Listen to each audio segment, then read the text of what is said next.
tão triste, né? E aí, como entender mais, então, sobre a eclâmpsia? Diante dessa história que comoveu, chama muito a atenção. Para isso, eu converso agora, então, está aqui no estúdio a médica especialista, doutora Paula Lima. Muito obrigada pela vinda aqui, primeiramente, doutora. Imagina, boa tarde, Sabrina. Boa tarde a todos os espectadores. Bom, só deixa eu avisar antes aqui, ó, que quem está assistindo pode, inclusive, compartilhar desse assunto com a gente, pode enviar alguma pergunta, participar pelo nosso número do WhatsApp, 988846107. O que chamou-lhe a atenção muito, doutora, é o fato do casamento, aquele momento. Isso pode ter ajudado?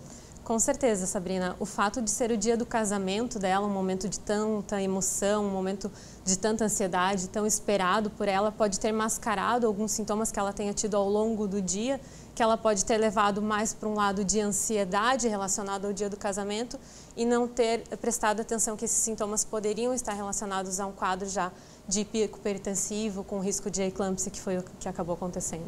É possível diagnosticar, saber a origem do eclâmpsia, então, durante a gravidez, ou pode ser, às vezes, um momento único como foi esse? Então, a pré-eclâmpsia e eclâmpsia é um quadro que ele começa na gestação, geralmente a partir das 20 semanas, os primeiros sintomas, e pode acontecer até 42 dias pós-parto. Então, não é um quadro só relacionado à gestação, mas também aos primeiros dias pós-parto. E ele se caracteriza, na grande maioria das vezes, por uma elevação da pressão arterial, acima de 140/90, em mais de uma medida, mas nem sempre as pacientes abrem o quadro com a pressão alta. Algumas pacientes são assintomáticas do parte do pico hipertensivo e apresentam alguns sintomas indiretos, que é por isso a importância do pré-natal, porque é através desses sintomas indiretos que o médico que está acompanhando a paciente vai começar a ficar em alerta para que ela tenha um risco de desenvolvimento dessa doença. Então, pacientes que ganham mais de 1 quilo por semana, pacientes que têm dores de cabeça persistente, principalmente na região da nuca, que não melhoram com medicamento, que têm alteração da visão, borramento ou sensação de luz piscando na visão o tempo todo, inchaço principalmente nas mãos ou no rosto, estão relacionados a isso. Pacientes com dor na região do estômago que se irradia para as costas e vômitos e náuseas que permanecem após os 3 meses da gestação. Essas dores já podem ser algum dos sinais, então? Já pode ser alguns sinais que já deixam a gente mais em alerta. Costuma-se dizer que uma gravidez nunca é igual a outra. Exato. Uma gravidez pode apresentar e outra não? Pode. E independe se uma foi antes, outra ou depois? Pode. Os fatores de risco, a eclâmpsia ela é uma doença que ela é multifatorial. Ela tem algumas características que ainda estão em estudo da parte genética por alteração do fluxo de sangue. Sabe-se que ela se instala quando a placenta se forma e se adere na parede do útero.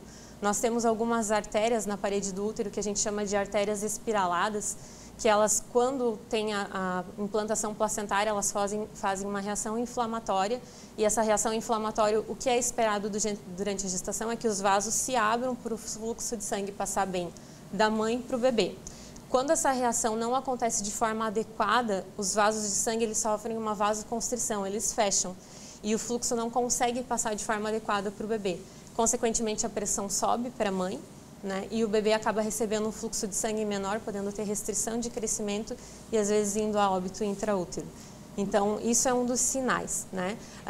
Histórico familiar de hipertensão, então, pacientes que tiveram mãe ou irmãs que tiveram histórico de pré-eclâmpsia, gestantes que já tiveram pré-eclâmpsia na primeira gestação, mulheres que às vezes tiveram 2 ou 3 gestações anteriores tranquilas, mas que mudaram de parceiro e agora estão tendo um filho de um novo parceiro, tem um risco maior, gestantes gemelares, mulheres que têm histórico de pressão alta, diabetes, problemas relacionados à parte circulatória, trombose, tudo isso pode gerar um quadro de pré-eclâmpsia. Então, às vezes, dizer que eu sempre tive um hábito de vida saudável e por que apareceu durante a gestação? Não quer dizer, pode ter o fator hereditário aí em jogo, né? Sim, com certeza. A gente viu pelo exemplo da reportagem que a Jéssica era uma paciente que, pelas fotos, ela era uma paciente magra, não tinha nenhum... Nova, exatamente, 30 anos de idade, não tinha nenhum fator inicialmente que pudesse fazer se suspeitar, né? Até em algumas reportagens que passaram sobre isso, o marido comentou em outras entrevistas, até na revista Crescer saiu, que ela começou a apresentar algumas alterações no bebê na semana anterior ao casamento, no crescimento do bebê, mas em nenhum momento na pressão arterial dela.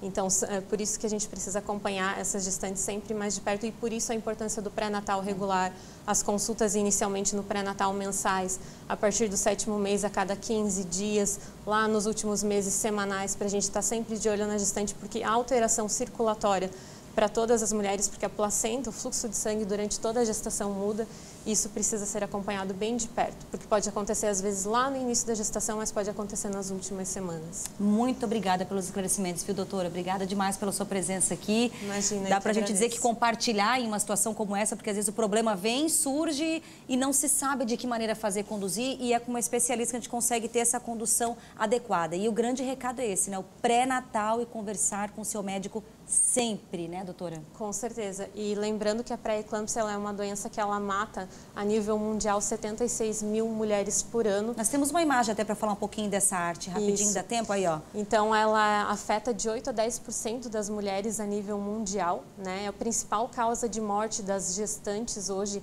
a nível mundial. Então, pega desde mulheres de países com uma condição social mais baixa até mulheres de países de primeiro mundo. Se a gente for fazer o cálculo, são praticamente 209 mulheres que morrem por dia durante o ano por pré-eclâmpsia.